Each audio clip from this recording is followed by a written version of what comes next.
Deserción y apostasía. ¿Queréis acaso iros también vosotros? Juan 6:67. Ningún mal que pudiera recaer jamás sobre nuestras comunidades cristianas es más lamentable que el que proviene de la defección de los miembros. La pena más abrumadora que pudiera estrujar el corazón de un pastor es la que proviene de la perfidia de su amigo más íntimo.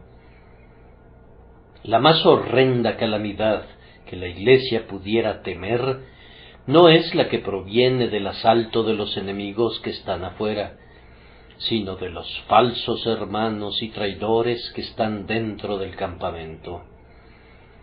Mi eminente predecesor, Benjamin Keach, aunque fue arrestado y llevado ante los magistrados, encarcelado y puesto en la picota, y obligado a sufrir de otras maneras por el gobierno de su época, por las doctrinas evangélicas que predicaba y publicaba, descubrió que era más fácil enfrentar el rudo trato de los enemigos declarados que soportar las penas del amor herido o que sufrir el golpe de una confianza ultrajada. Yo no creo que su experiencia haya sido muy excepcional. Otros santos habrían preferido ser el blanco de los huevos podridos de los aldeanos que de las arraigadas animosidades de los calumniadores. Troya no habría podido ser tomada por el asedio de los griegos afuera de sus muros. Sólo cuando, mediante una estratagema, el enemigo fue admitido dentro de la ciudadela, esa valerosa ciudad fue obligada a claudicar. El demonio mismo no es un enemigo tan sutil para la Iglesia como Judas, cuando después del bocado Satanás entró en él. Judas era un amigo de Jesús. Jesús se dirigía a él como tal. Y Judas dijo: «Salve, maestro», y le besó. Pero fue Judas quien le traicionó. Ese es un cuadro que muy bien podría horrorizarte. Ese es un peligro que bien podría amonestarte. En todas nuestras iglesias, entre las muchas personas que se incorporan, hay algunos que desertan, continúan por un corto espacio de tiempo y luego regresan al mundo. La razón radical por la que se retiran es una obvia incongruencia. Salieron de nosotros, pero no eran de nosotros, porque si hubiesen sido de nosotros, habrían permanecido con nosotros. Los inconversos afiliados a nuestra comunión no son ninguna pérdida para la Iglesia cuando se marchan, no constituyen una pérdida real, así como tampoco la dispersión del tamo del piso de la era es un detrimento para el trigo. Cristo mantiene siempre activo su aventador. Su propia predicación pasaba constantemente a sus oyentes por el tamiz. Algunos serán dispersados por el viento porque eran paja. No creían realmente. Por el ministerio del Evangelio, por el orden de la providencia, por todos los arreglos del gobierno divino, lo precioso es separado de lo vil, y la plata es limpiada de la escoria para que la buena simiente y el metal puro permanezcan y sean preservados. El proceso es siempre doloroso, genera un gran escudriñamiento de corazón entre quienes permanecen fieles, y provoca una profunda ansiedad en los espíritus dóciles de carácter tierno y compasivo. Confío, queridos amigos, que no pensarán que albergo algunas sospechas mezquinas respecto a la fidelidad de ustedes debido a que mi texto contiene un llamado tan directo y personal a su conciencia. La pregunta, tal como está planteada por nuestro Señor, revela un mayor grado de sufrimiento que de pasión. ¿Queréis acaso iros también vosotros? La dirigía a los 12 escogidos. Yo me hago la misma pregunta. Les hago esa misma pregunta a quienes son líderes de la Iglesia. La hago a cada uno de sus miembros sin excepción. ¿Queréis acaso iros también vosotros? Pero si hubiese alguien para quien fuera peculiarmente aplicable, no deseo dejar de hacerle la pregunta a ese individuo muy personalmente. ¿Cómo? ¿Te vas? ¿Tienes la intención de regresarte? ¿Tienes la intención de irte? Abordemos de manera indirecta la pregunta. ¿Quieren acaso irse también ustedes? También significa igual que otras personas. ¿Por qué se van otras personas? Si tuvieran alguna buena razón, tal vez pudiéramos ver algún motivo para seguir su ejemplo. Miren atentamente, entonces, las diversas causas o excusas para la defección. ¿Por qué renuncian a la profesión religiosa que una vez abrazaron? La razón fundamental es una falta de gracia, una carencia de fe verdadera, una ausencia de piedad vital. Sin embargo, es de las razones extrínsecas que exponen la apostasía interna del corazón con respecto a Cristo, de las que tengo ansias de disertar. ¿Por qué algunos abandonan a Cristo? Hay en estos días algunas personas, como las hubo en tiempos de nuestro Señor, que se apartan de Cristo porque no pueden tolerar su doctrina. Nuestro Señor había declarado más explícitamente que en cualquier otra ocasión anterior la necesidad de que el alma se alimente de Él.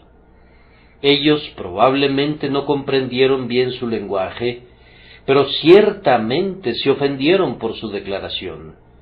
Por esto algunos dijeron: «Dura es esta palabra, ¿quién la puede oír?». Entonces ya no andaban con Él.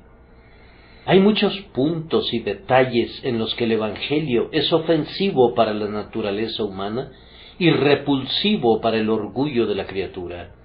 No tiene previsto agradar al hombre. ¿Cómo podemos atribuir a Dios un propósito semejante? ¿Por qué habría de idear un evangelio que satisficiera los caprichos de nuestra pobre naturaleza humana caída? Dios tenía el propósito de salvar a los hombres, pero nunca tuvo el propósito de complacer sus depravados gustos. Más bien pone el hacha a la raíz del árbol y derriba el orgullo humano. Cuando los siervos de Dios son conducidos a exponer alguna doctrina que humilla, hay algunos que dicen: «Ah, yo no le daré mi asentimiento a eso». Dan coces contra cualquier verdad que hiera sus prejuicios. ¿Qué dicen ustedes, hermanos, a las demandas del Evangelio respecto a la lealtad de ustedes? Si descubrieras que la palabra de Dios censura tu placer favorito o contradice tus apreciadas convicciones, ¿te ofenderías de inmediato y te irías? No. Si sus corazones fuesen rectos para con Cristo, estarían preparados a dar la bienvenida a toda su enseñanza y a rendir obediencia a todos sus preceptos. Basta con que se compruebe que es la enseñanza de Cristo para que el profesante de mente recta esté dispuesto a recibirla. Él aceptará cordialmente lo que es transparente en el texto de la Escritura, diciendo: «A la ley y al testimonio. Si no dijeren conforme a esto, es porque no les ha amanecido». En cuanto a lo que es meramente inferido y argumentado a partir del sentido general de la Escritura, el corazón sincero no se apresurará a rechazarlo, sino que lo investigará con paciencia, como los de Berea, que eran más nobles que los que estaban en Tesalónica, pues recibieron la palabra con toda solicitud, escudriñando cada día las Escrituras para ver si estas cosas eran así. Oh, que la palabra de Cristo habite ricamente en nosotros. Dios no quiera que ninguno de nosotros se aparte ofendido por causa de Él, de su bendita persona, de su santo ejemplo o de su sagrada enseñanza.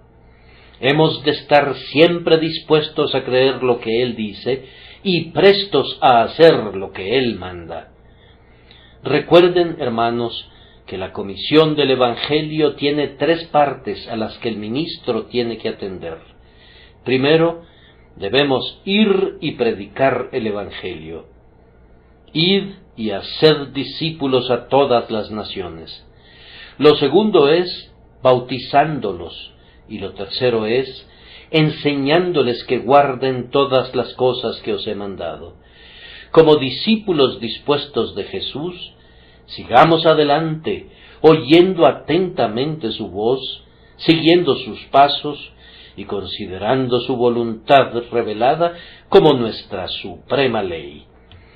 Lejos esté de nosotros que nos regresemos, que nos desconsolemos, o que lo abandonemos porque nos hayamos ofendido por sus doctrinas. Hay otros que abandonan al Salvador motivados por las ganancias. Muchos han sido atrapados en esa red. El señor interesado originalmente fue en peregrinación porque pensó que sacaría provecho. Había una mina de plata en el camino y él tenía el propósito de inspeccionarla y ver si se podría obtener la plata, así como la ciudad de oro ubicada más allá. Si mi memoria no me falla, provenía de una familia que se ganaba la vida ejerciendo el oficio de barqueros, mirando en una dirección y remando en la dirección opuesta. Al parecer se esforzaba en la religión, aunque todo el tiempo tenía puesta la mira en el mundo.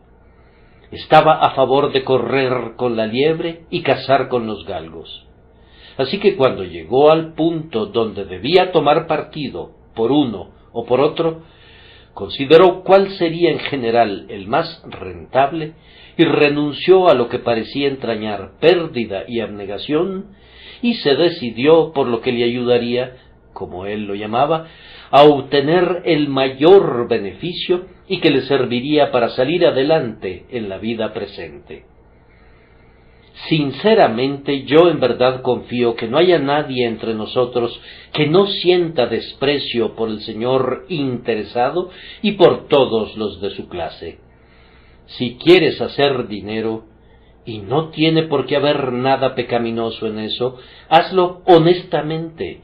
Nunca te permitas ir en pos de las riquezas bajo la pretensión de religión. Vende tus productos y encuentra un mercado para tus mercancías, pero no vendas a Cristo, ni aceptes el trueque de una primogenitura celestial por un soborno despreciable. Pon los bienes que quieras en el escaparate de tu tienda, pero no pongas una expresión afectada e hipócrita en tu rostro, ni tengas una santa mirada socarrona con miras a convertir en ganancia la piedad. Que Dios nos salve de esa redomada villanía, que nunca tenga un arraigo en nuestro medio. Ni hombre ni ángel pueden discernir la hipocresía, el único mal que camina invisiblemente, excepto para Dios. ¿Se unirá alguien a una iglesia por la respetabilidad que eso implica, o por la posición que pudiera darle, o por el crédito que pudiera generarle? Pronto descubrirá que no responde a su propósito. Entonces se irá. La probabilidad más grave es que sea echado fuera vergonzosamente. Algunos abandonan a Cristo y se van aterrorizados por la persecución. Hoy en día se supone que no existe tal cosa, pero eso es un error, pues aunque los mártires no son quemados en Smithfield y la Torre de los Lollardos es ahora un lugar para exposiciones, un memorial de tiempos idos, el acoso, la crueldad y la opresión están muy lejos de estar obsoletos. Esposos impíos hacen el papel de pequeños tiranos, y no permiten que sus esposas gocen de la religión, y más bien amargan sus vidas con una esclavitud irritante. Los patronos, con mucha frecuencia, infligen males sobre sus sirvientes, cuya piedad para con Dios es su único motivo de ofensa. Peor aún, hay obreros que se consideran inteligentes, pero que no pueden permitir que sus compañeros de trabajo tengan libertad para asistir a un lugar de adoración sin que les endilguen burlas y abucheos y crueles vituperios. En muchos casos, nunca es más sonoro el júbilo del taller que cuando se vuelve en contra de un creyente en Cristo. Consideran que es una rara diversión acosar a un hombre que se preocupa por la salvación de su alma. Ellos se autodenominan ingleses, pero ciertamente no son ningún crédito para su país. Miren a esos cobardes malnacidos y maleducados. Por allá está un ateo. Él está enfurecido por sus derechos lastimados, porque el magistrado no quiere creer en su juramento. Él reclama libertad de conciencia para ser un ateo por decisión propia, pero niega el derecho que tiene su compañero para ser un cristiano. Miren a ese pequeño grupo de obreros británicos. Pertenecen a la Sociedad del Quebrantamiento del Día de Guardar. Están haciendo una petición al Parlamento para que se abran museos y teatros los domingos, y al mismo tiempo están acosando a muerte a un pobre sujeto que prefiere ir a la capilla. Ellos dan a conocer el respeto que sienten por ellos mismos mediante los juramentos que expresan, a la vez que revelan su envilecimiento por el escarnio que desfogan en contra de aquellos que se atreven a cantar un himno. Vitorean al borracho como a un compinche y desdeñan al hombre sobrio como a un diablo. Me pregunto por qué no hay un sentimiento más honorable, más buena fe y más verdadera comunión entre nuestros diestros obreros, como para no permitir que un solo individuo sea convertido en el blanco de toda la comunidad. Que Dios les conceda la gracia para soportar persecuciones como esas. Aunque nos hieran en lo más vivo, que aprendamos a tolerarlas con ecuanimidad e incluso a regocijarnos por ser considerados dignos de sufrir por causa del Salvador. Algunos de nosotros hemos tenido que sufrir el desprecio durante muchos años. Lo que hemos dicho ha sido tergiversado constantemente. Lo que nos hemos esforzado por hacer ha sido mal interpretado y nuestros motivos han sido malentendidos. Con todo, henos aquí, tan felices como pudiera estarlo cualquiera fuera del cielo. No hemos sido afectados por ninguna de las calumnias que han sido apiladas contra nosotros. Nuestros enemigos habrían querido aplastarnos, pero bendito sea Dios, porque Él nos animó con frecuencia cuando nos sentíamos abatidos. Que el Señor les dé de igual manera fortaleza de mente y valor de corazón para soportar virilmente la tribulación. Entonces no se preocuparían más por las risas y las burlas de los hombres que lo que se preocupan por el ruido de esas aves migratorias que pasan volando alto sobre la cabeza, que se oyen en un ocaso otoñal cuando hacen su tedioso viaje a un clima distante. Ten ánimo, varón, teme a Dios y enfrenta a tus acusadores. El verdadero valor se fortalece con la oposición. No pienses nunca en desertar del ejército de Cristo, mucho menos debes hacer el papel de cobarde debido a la insolencia de algún matón maleducado. Tu fe no ha de ser vencida por tales burlas. ¡Ay, que tantos espíritus cobardes se hayan ido por causa de la tranquilidad carnal y hayan abandonado a Cristo cuando su amado nombre se convirtió en la broma del borracho y la burla de los necios! Luego, Hay gente que abandona la verdadera religión por pura veleidad. Yo no sé cómo explicar las defecciones de algunas personas. Si revisaran la lista de naufragios, notarían que algunos barcos se han hundido debido a colisiones y otros debido a que se han estrellado contra las rocas. Pero algunas veces se encuentran con un barco hundido en alta mar. Nadie sabe cómo sucedió el hundimiento. El propio dueño no puede entenderlo. Era un día tranquilo y había un cielo sin nubes cuando el barco se hundió.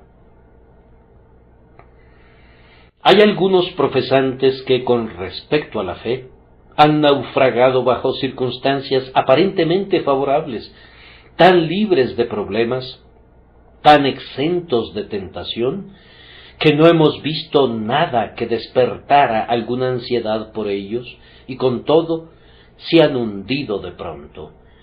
Nos quedamos sorprendidos y asombrados.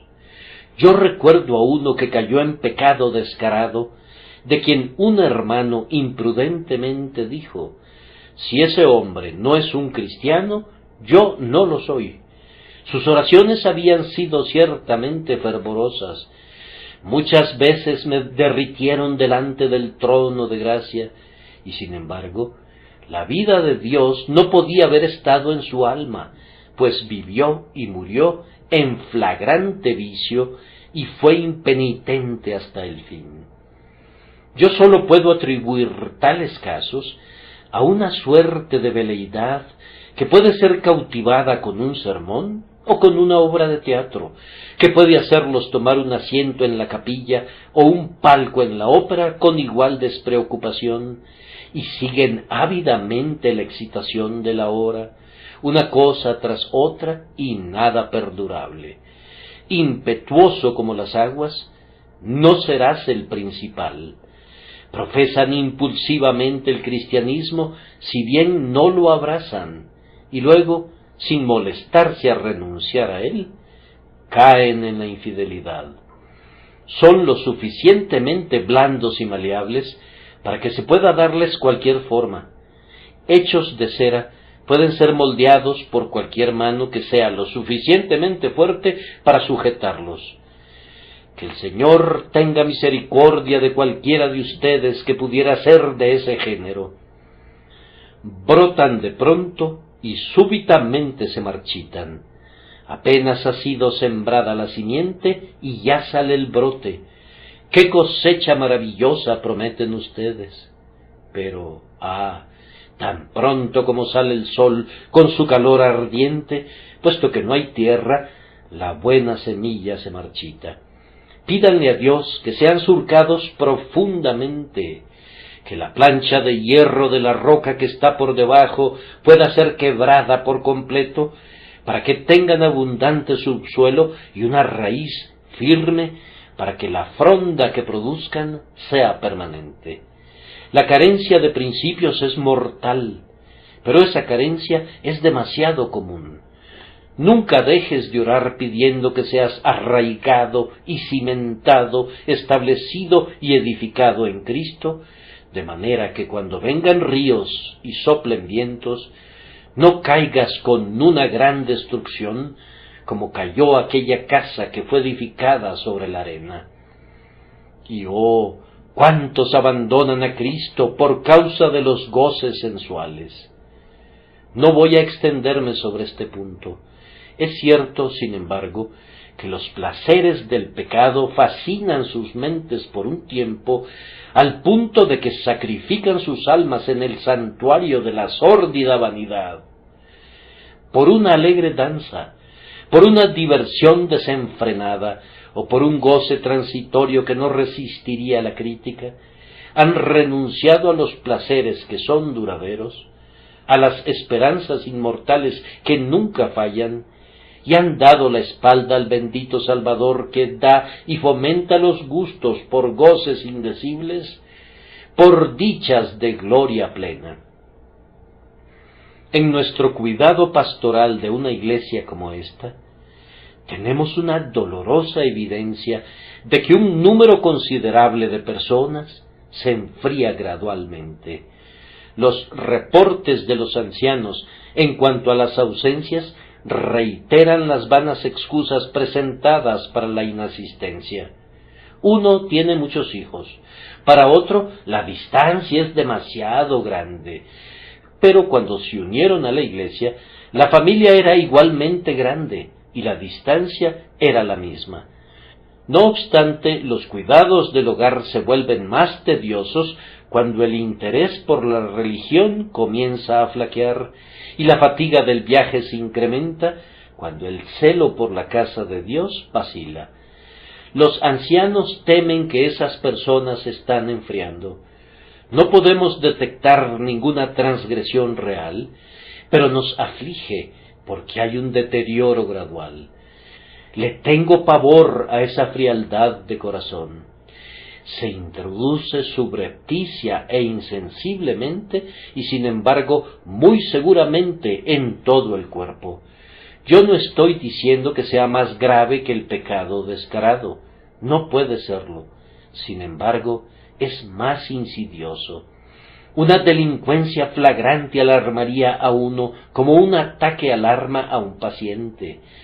Pero un lento proceso de rebeldía podría introducirse subrepticiamente como una parálisis en una persona sin despertar sospechas. Es como el sueño que le sobreviene a los hombres en las regiones polares, que si se dieran a él, no se despertarían nunca más. Tienes que estar despierto, pues de otra manera ese letargo seguramente acabará en muerte. Canas le han cubierto y él no lo supo. ¿Acaso no sucede así con algunos de ustedes, queridos amigos? Se están apartando poco a poco. Quien pierde su riqueza poco a poco, entra pronto en bancarrota, y el descubrimiento es doloroso cuando llega el fin. Cuán miserable ha de ser una bancarrota espiritual para aquel que desperdicia gradualmente la propiedad celestial, si alguna vez tuvo una. Que Dios nos preserve de tal catástrofe. Algunos se han apartado porque alegan que lo hicieron por un cambio de circunstancias. Estaban con nosotros cuando sus medios de sustento eran suficientes, si es que no abundantes. Por causa de reveses en el negocio han caído en su posición social. Debido a eso, no quieren tener comunión con nosotros como solían hacerlo. Ahora puedo decir, desde lo más íntimo de mi alma, que si hay alguna persona que se queda pobre, en lo que a mí respecta, mi opinión de ella no desmerece ni un ápice, ni la tengo en menor estima por empobrecida que pudiera quedarse. No me digas que no tienes vestidos apropiados para venir aquí, pues cualesquiera vestidos por los que hubieres pagado, merecen el respeto. Si no has pagado por ellos, no puedo excusarte. Sé honesto. La lana y las telas de algodón no tienen por qué avergonzarte, pero yo te culparía ciertamente por la excesiva elegancia o por seguir la moda. Siempre me alegra ver a hermanos aquí sentados, como a veces lo hago, vistiendo sus batas de obrero. Un buen amigo es muy conspicuo en esa línea.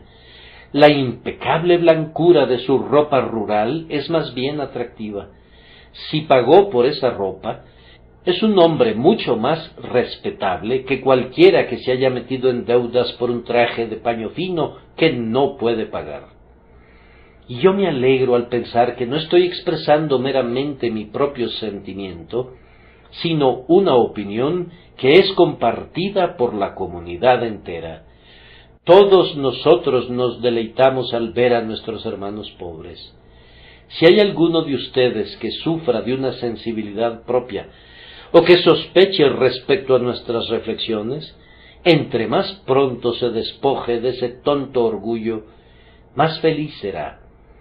Están celosos por ser considerados respetables. ¿Acaso no saben que un hombre es respetable por su carácter y no por el dinero que tiene en su bolsillo? Otros abandonan a Cristo porque se han vuelto adinerados y se han enriquecido. No escarnecían el pequeño conventículo cuando eran gente sencilla y laboriosa, pero desde que la fortuna les ha sonreído y han cambiado su residencia de la vivienda multifamiliar a una mansión y han podido adquirir un carruaje, se sienten obligados a moverse en otro círculo. A su iglesia parroquial o a alguna iglesia ritualista de su vecindario acuden una vez el día domingo. Ellos engalanan el lugar con su presencia, se muestran en medio de la élite de esa localidad, se inclinan y hacen una reverencia y vuelven su rostro al oriente como si hubiesen nacido para esas etiquetas. Son demasiado respetables para entrar en la pequeña capilla bautista. Reciben visitantes en la tarde, cenan tarde y disipan las horas del domingo en la frívola pretensión de presumir su dignidad. Bien, yo pienso que no hay que lamentar su partida. Cuando se van, no representan ciertamente ninguna pérdida para nadie. Nos lamentamos por ellos como lo haríamos por Demas o Judas. Han caído en una situación opuesta a lo que consideraban que sería su buena fortuna y que ha resultado ser su ruina. Los que tienen principios verdaderos, cuando progresan en el mundo, ven mayor razón para gastar su riqueza y su influencia en ayudar a la buena causa. Los principios prevalecerían sobre la táctica hasta el fin, si en sus corazones creyeran la verdad que es en Jesús. No sería ninguna deshonra para un príncipe ir y sentarse al lado de un indigente, si ambos fueran verdaderos seguidores de Jesucristo. En la antigüedad, cuando nuestros ancestros se reunían en cuevas y guaridas de la tierra, se encontraban con el potentado y con el humilde, con el esclavo y el libre. O cuando, en épocas anteriores, los cristianos se congregaban en las catacumbas, hombres provenientes de la casa de César, ya fuese un jefe, ya un senador, ya un príncipe de sangre real, venían y se sentaban en esas cuevas, iluminados por una débil vela, para oír mientras un varón descalzo pero instruido por el cielo declaraba el Evangelio de Jesús con el poder del Espíritu Santo. Yo estoy seguro de que eran analfabetos, pues al mirar los monumentos que se encuentran en las catacumbas, es raro dar con una inscripción que esté completamente bien escrita. Aunque es lo suficientemente evidente que los primeros cristianos eran un grupo de hombres analfabetos, con todo, quienes eran grandes y nobles no desdeñaban unirse a ellos, ni tampoco lo harían ahora si la luz del cielo brillara y el amor de Dios ardiera en sus corazones. Una doctrina errónea ocasiona que muchos apostaten. Hay siempre una abundancia de eso que ronda por doquier. Los embaucadores engañarán a los débiles, y algunos han sido apartados por la duda moderna, y la modesta infidelidad tiene sus partidarios. Comienzan precavidamente leyendo obras con miras a responder al escepticismo científico o intelectual. Leen un poco más y se sumergen un poco más hondo en el turbio torrente porque sienten que son muy capaces de oponerse a la insidiosa influencia. Prosiguen hasta que al fin se quedan perplejos. Ellos no acuden a aquellos que podrían ayudarles con sus escrúpulos, sino que continúan a la deriva hasta que al fin han perdido su punto de apoyo, y aquel que dijo que era un creyente termina en un completo ateísmo, dudando incluso de la existencia de un Dios. O que aquellos que son bien instruidos se contentaran con su enseñanza. ¿Por qué inmiscuirse en herejías? ¿Qué pueden hacer sino contaminar sus mentes? Si me quedara ennegrecido, imagino que podría lavar todas las suciedades, pero lamentaría ennegrecerme para poder lavarme. ¿Por qué habrías de ser tan necio como para ir a través de estanques de enseñanza perniciosa meramente porque piensas que es fácil lavarte de su contaminación? Esa frivolidad es peligrosa. Cuando comienzas a leer un libro y lo encuentras pernicioso, deja de leerlo. Alguien podría reprenderte por no completar su lectura, pero ¿por qué habrías de hacerlo? Si yo tengo un trozo de carne sobre mi mesa, cuyo olor y sabor me convencen de inmediato de que está pútrido y descompuesto, debería mostrar mi discreción engulléndolo absolutamente todo antes de pronunciar mi juicio de que no es apropiado como alimento. Un bocado es más que suficiente, y una frase de algunos libros debería bastar para que un hombre sensible rechazara todo el texto. Que aquellos que puedan disfrutar ese tipo de alimentos se queden con ellos, pero yo tengo una preferencia por un alimento mejor. Sigue con el estudio de la palabra de Dios. Si fuese tu deber denunciar estos males, enfréntalos valerosamente, con oración a Dios para que te ayude. Pero si no, como un humilde creyente en Jesús, ¿qué tienes que hacer gustando y probando esa comida tan nociva cuando es expuesta en el mercado? No voy a continuar en esta vena. Es doloroso para mí hacerlo, si no lo fuera para ustedes. Voy a condensar en unas cuantas frases mi respuesta a la segunda pregunta. ¿Qué es de ellos? Los que se apartan, ¿qué será de ellos? Bien, si son hijos de Dios, yo les diré qué será de ellos, pues lo he visto decenas de veces. Aunque se aparten, no son felices. No pueden descansar, pues son miserables aun cuando procuren estar alegres. Después de un tiempo comienzan a recordar a su primer esposo, pues entonces les iba mejor que ahora. Regresan, pero hay un gran número de ellos, por no hablar de la vergüenza que tienen que cargar a sus tumbas, que nunca son los hombres que fueron antes. Tienen que tomar un segundo lugar entre sus compañeros. Y aun si la gracia soberana bendijera tan maravillosamente su dolorosa experiencia como para que fueran restaurados plenamente, no pueden mencionar jamás el pasado sin lamentarlo amargamente.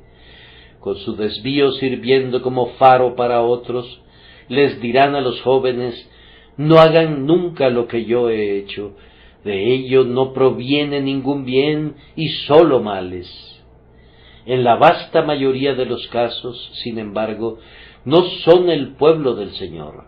Entonces ese es el resultado. Los que resultan ser traidores a una profesión que una vez hicieron, son las personas más difíciles de ser impresionadas en el mundo.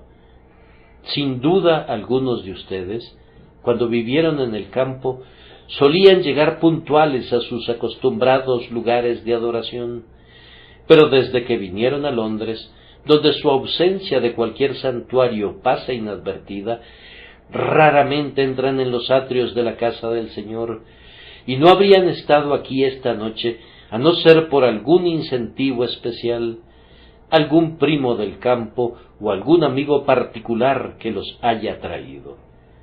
Aunque sea desconocida para mí, Dios explora tu senda.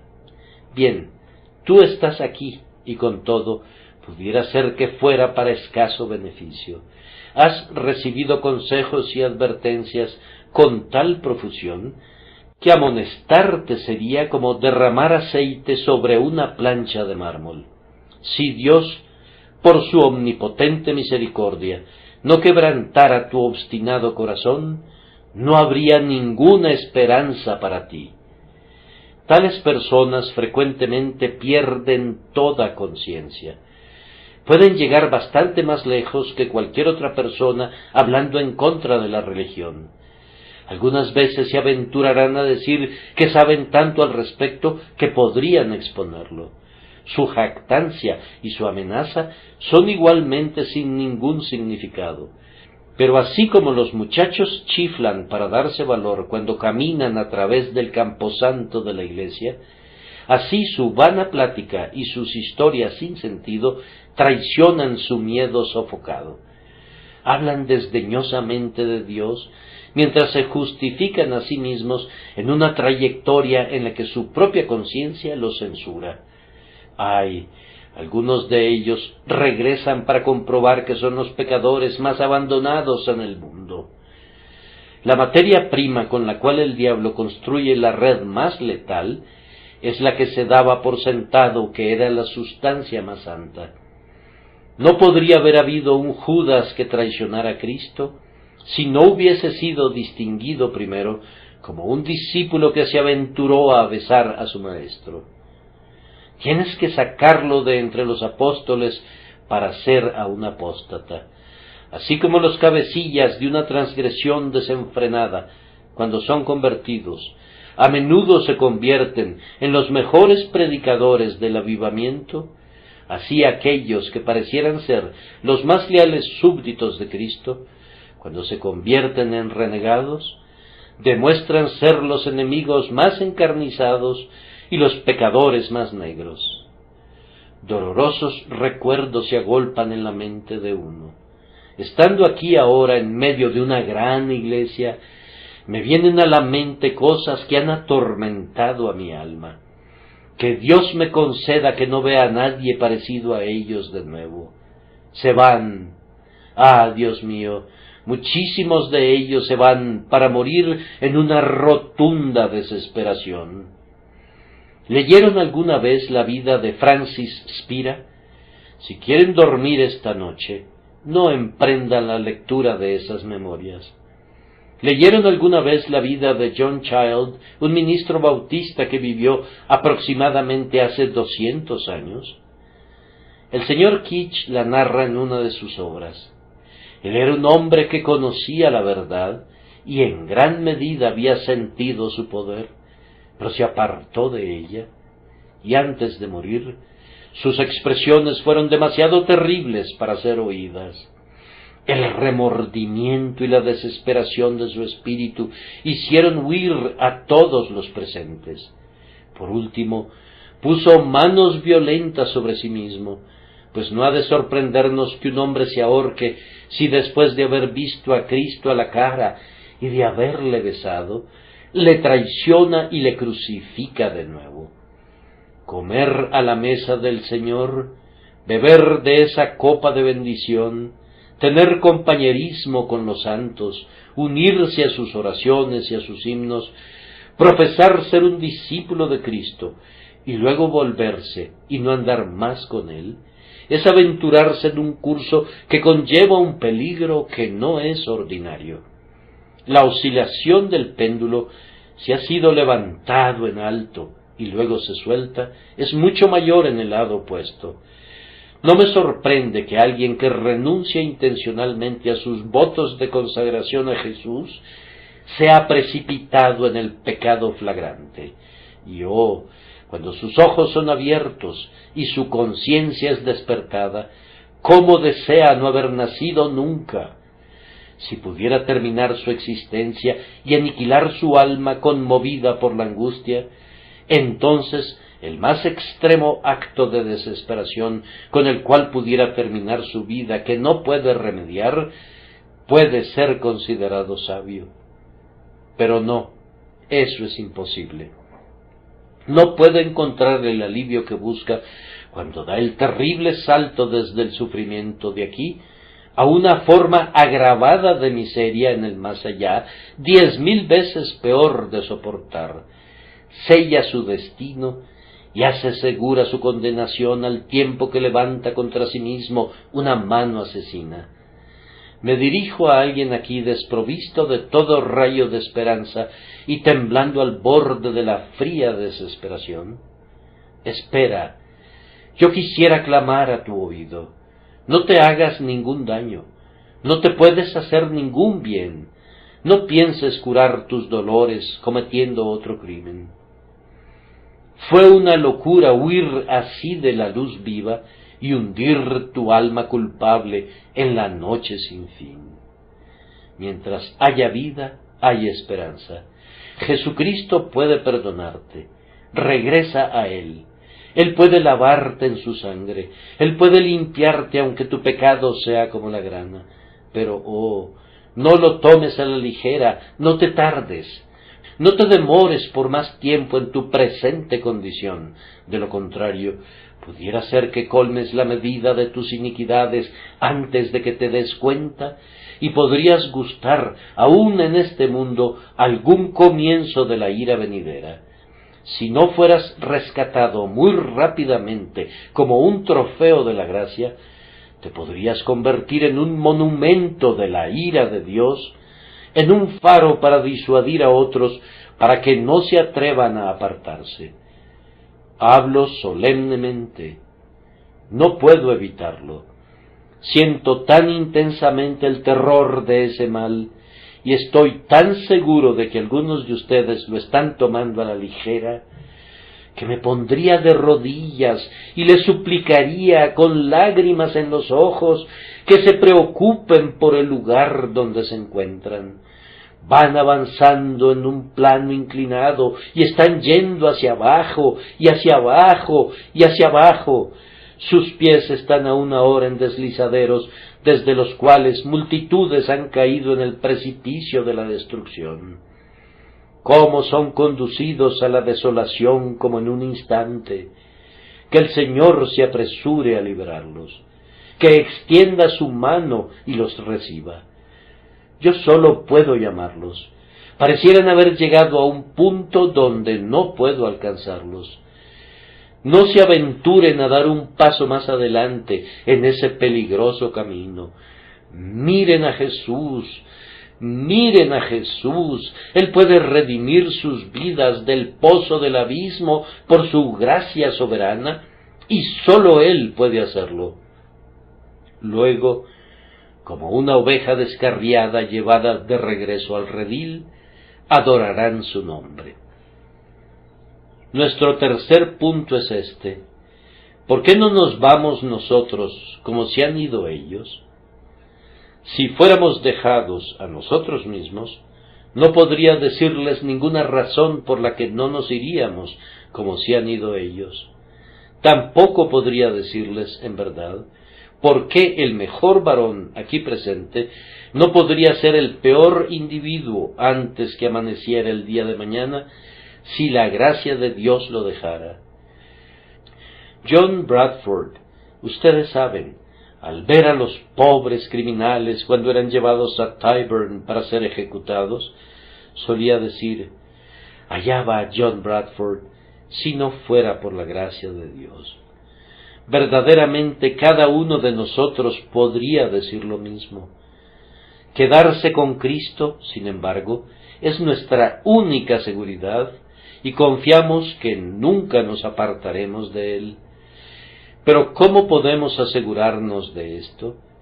Lo importante es tener un fundamento real en Cristo para comenzar: fe genuina, piedad vital.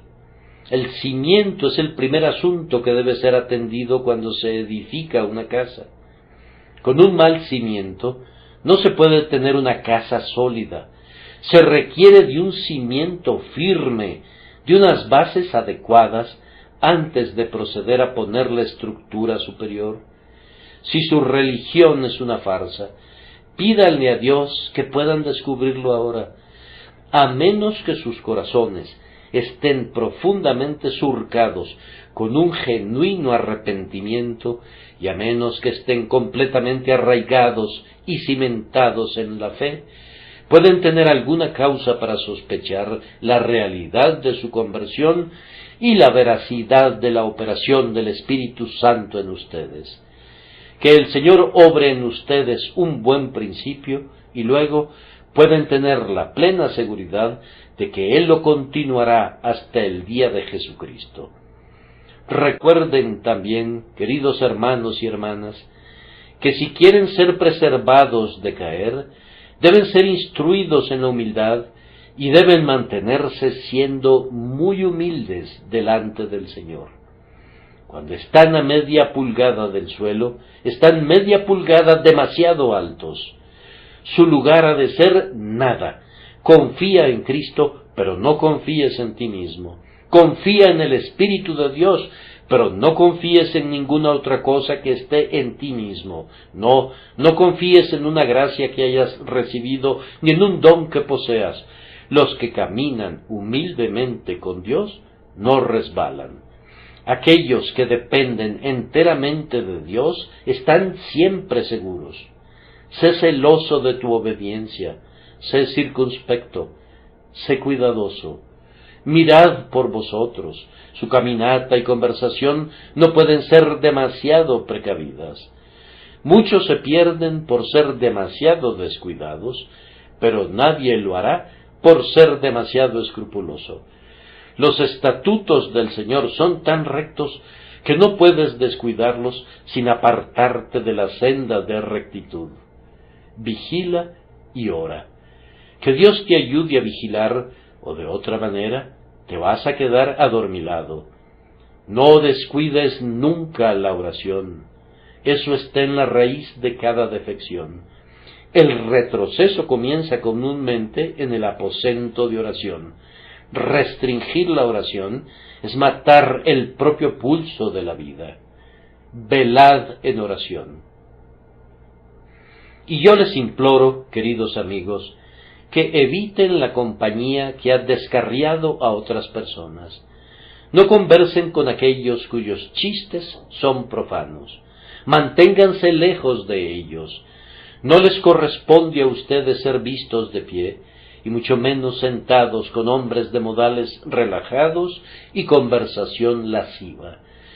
No pueden hacerles ningún bien, pero el mal que podrían traer sobre ustedes no sería fácil de calcular. Tal vez hayan oído la historia, pero es tan buena que vale la pena repetirla, de la dama que puso un anuncio solicitando un cochero y fue visitada por 3 candidatos para el puesto. Al primero le hizo la siguiente pregunta: yo necesito un cochero verdaderamente bueno que guíe mi par de caballos, y por tanto le pregunto, ¿cuán cerca del peligro puede guiarlos y con todo estar a salvo?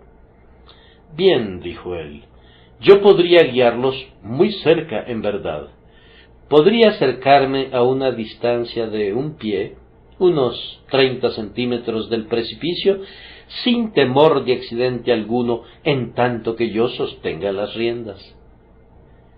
Ella lo despidió con el comentario de que no le servía. A la siguiente persona que vino le hizo la misma pregunta. ¿Cuán cerca del peligro podría guiar él? Teniendo la determinación de obtener la plaza, dijo, podría guiarlos hasta 1 cabello de distancia y sin embargo podría esquivar hábilmente cualquier contratiempo. Usted no serviría, le dijo ella. El tercero que entró tenía otra mentalidad, de manera que cuando la dama le hizo la pregunta, ¿cuán cerca del peligro podría guiar a mis caballos?, él le respondió, señora, nunca lo he intentado. Siempre he seguido la regla de guiar tan lejos del peligro como me sea posible. La dama lo contrató de inmediato. De igual manera, yo creo que el hombre que es cuidadoso de no correr ningún riesgo y de refrenarse de toda conducta equívoca, teniendo el temor de Dios en su corazón, es confiable. Si realmente estás edificado sobre la roca de la eternidad, puedes enfrentar la pregunta sin desmayo. ¿Queréis acaso iros también vosotros? Y tú puedes responder sin presunción, no, Señor, no puedo irme y no me iré. Pues ¿a quién iré? Tú tienes palabras de vida eterna, y que el propio Dios de paz te santifique enteramente. Y yo le pido a Dios que todo tu espíritu, alma y cuerpo sean preservados sin mancha hasta la venida de nuestro Señor Jesucristo. Fiel es el que os llama, el cual también lo hará. Amén.